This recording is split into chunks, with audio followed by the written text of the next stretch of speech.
বিজেএমই সবাই জানে। পরবর্তীতে যা কিছুই ঘটছে, কিছু না কিছু ঘটছে, যেই কারণে আপনাদের পাওনাটা এই আজকে এই জায়গায় এসে পড়ছে। তো রাত পোহালে ঈদ, রাত পোহালে মানে আর 4-5 দিন পরে ঈদ। আপনাদের সবচেয়ে বেশি প্রয়োজন হলো আপনাদের প্রাপ্যটা পাওনা, এবং এটা কোনো দয়া দাক্ষিণ্যের ব্যাপার না। এই পাওনাটা আপনাদের ন্যায্য পাওনা। তো এই ন্যায্য পাওনাটার জন্য আপনাদের আন্দোলন পর্যন্ত করতে হচ্ছে। তো আন্দোলনের এক পর্যায়ে এই মালিকদের যে সভাপতি, মালিক সমিতির সভাপতি, তিনি সব কিছুই জানেন। তিনি বিভিন্ন অনিয়মের কথা বলছেন, শ্রমিকদের বিভিন্ন ত্রুটির কথা বলছেন, কারখানার কী কী সমস্যার কথা বলছেন, এইগুলো বলছেন। আর আমরা আপনাদের পক্ষ থেকে যে 10 জন ভাই বোনকে পাঠাইছেন এইখানে, এই 10 জন ভাই বোন সহ বৈশা কয়েক দফা টেলিফোনে বিকেএমই সভাপতির সাথে কথা বলছি। তো কথা বলার পরে, যেমন আজকে উনি আছে অর্থ মন্ত্রণালয়ের মিটিংয়ে, এই মিটিং থেকে বের হয়েই আমাদের সাথে কথা বলছি। আমরা স্পষ্ট আপনাদের পক্ষ থেকে আমি বলছি যে আমরা চাই আজকের মধ্যে আমাদের ভাই বোনদের টাকাটা হাতে পৌঁছে। কারণ যেহেতু আজকে দেওয়ার কথা ছিল এবং আজকে সব ভাই বোনেরা এখানে আছেও, তা আজকেই টাকাটা দেওয়া, এটার কোনো বিকল্প নাই। তখন আমরা যেই পাওনাটার কথা হিসাব করলাম, যে হিসাবটা আপনার 26 দ্বারাই যে হিসাবটা হয়, আপনারা সবাই বলছেন একটা বেসিক ছেড়ে দেওয়ার কথা, বলছেন না? এই একটা বেসিক ছেড়ে আচ্ছা, যে পাওনাটা, এই পাওনাটার এখন যেই আলাপটা হয়েছে, ওনারা সবাই 10 জন ছিল, যেই আলোচনাটা হয়েছে, সেই আলোচনাটা কালকে ছুটির দিন। আমি বলছি কালকের ছুটিটা এটা আমাদের উপর দিয়েন না। স্বাধীনতা দিবস, এই স্বাধীনতা দিবস আমাদেরও দিবস, কালকে কষ্ট করে হইলেও এটা সমাধান করতে হবে। তো বিকেএমইর সভাপতি সাহেব উনি কথা দিছে কালকে আপনাদের হিসাবটা ফয়সালা করবে, ফাইনাল করবে, এবং পরশুদিন আপনাদের টাকাটা আপনারা যাতে পান এটার ব্যবস্থা তিনি করবেন, এই আশ্বাস দিচ্ছে। তো এখন একটা বিষয় হলো, যখন একটা আন্দোলন হয়, আন্দোলনের সাথে আলোচনাটাও হয়।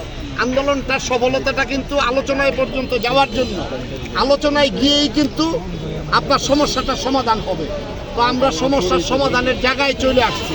এই কারণে আগামীকাল ছুটির দিনে ওনারা বৈশা আমাদের সাথে চূড়ান্ত করবে, এবং পরশুদিন আপনাদের টাকাটা ইনশাল্লাহ আপনারা পাবেন। এইটুকু কথাবার্তা হয়েছে।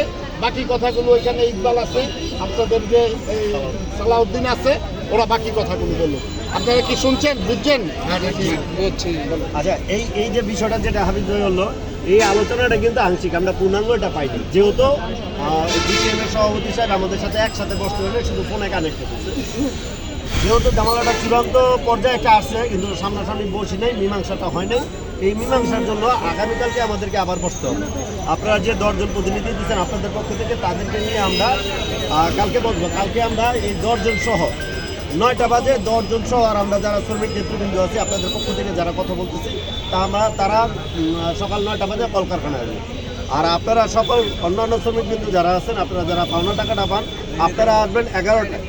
মনে রাখবেন, যেহেতু এটা চূড়ান্ত ফয়সালা এখনো হয় নাই, আলোচনার পর্যায়ে গেছে, যেহেতু আমরা টেবিলে বসার জায়গা পাইছি, টেবিলে বসছি, সমাধান হবে। এই সমাধানটা জানার জন্য এবং আমাদের মাথায় রাখতে হবে, আমরা সর্বোচ্চ আন্দোলন পর্যন্ত যাব। আমাদের চাওয়া যে পর্যন্ত, মানে টাকা যে পর্যন্ত আমার পকেটে না ঢুকুন, আমাদের আন্দোলনের প্রস্তুতি থাকতে হবে। এমন ভাবা যাবে না যে টেবিলে বসে টাকা তো হয়ে গেছে, যা আরেকবার ডিউটি যাই, এটা ভাবা যাবে না। কালকে আমরা 11টা বাজে এই 95 জন শ্রমিক সহ যারা কালকে যে মামলা যাদের হয়েছে 27 জন সহ 31 জন সহ আমরা সবাই এখানে আসবো। 11টা বাজে সবাই আসবো, আর আপনাদের প্রতিনিধি 10 জন সকাল 9টায় আসবেন। কথা কি ভাই বুঝতে পারছেন? কথা কি বোঝা গেছে? সবাই কি ক্লিয়ার শুনছেন? ভাই এই যে পিছে আমি কি বলছি শুনছেন? কি বলছি না, 11টা বাজে ওরা আসুক, আমরা বাকি 10 জন 9টায় আসুক। এই ইকবাল ভাই, আমরা ওই মিটিংটা তাকে করতে, তো এই হলো আমাদের আলোচনার এইটুকু আমরা করছি। আর আমি তো আসলে আমাদের সিনিয়র নেতৃবৃন্দদের মধ্যে আমি একজন ক্ষুদ্র মানুষ, আমি মনে হয় গুছায় বলতে পারি। ইকবাল ভাই একটু ভালো বলতে পারবে, আর একটু ভালো করে বুঝতে পারবে। ইকবাল ভাই, যেই 10 জন আমরা ছিলাম, এই 10 জন আগামীকাল সকালবেলা 9টায় এখানে আসবে। আর এর বাইরে যারা আছেন তারা 11টা বাজে এই কলকারখানার সামনে আসবেন। কথা অনেক হয়েছে, আগামীকালকে এইটার ফয়সালা আমাদের হতেই হবে। আগামীকালকে কয় টাকা কেমনে কি কোন সময় দিব সব শেষ করতে দিব। জি যদি আগামীকালকের মধ্যে শেষ না করে পরশু দিনকা একেবারে আন্দোলনে যে ঘোষণা সেই আন্দোলন ঘোষণা আমরা আছি। জি আমরা আশাবাদী, সেদিন আমাদের টাকা পাইতে হবে। আমরা আশাবাদী টাকা পাবো, প্রতিদিনই পাবো টাকা। কিন্তু যদি মালিক সমিতি কোনো ধরনের ছয় নয় করে আমরা কিন্তু আন্দোলনের চূড়ান্ত ঘোষণা আমাদের আছি। ওকে, ঠিক আছে। ঠিক আছে,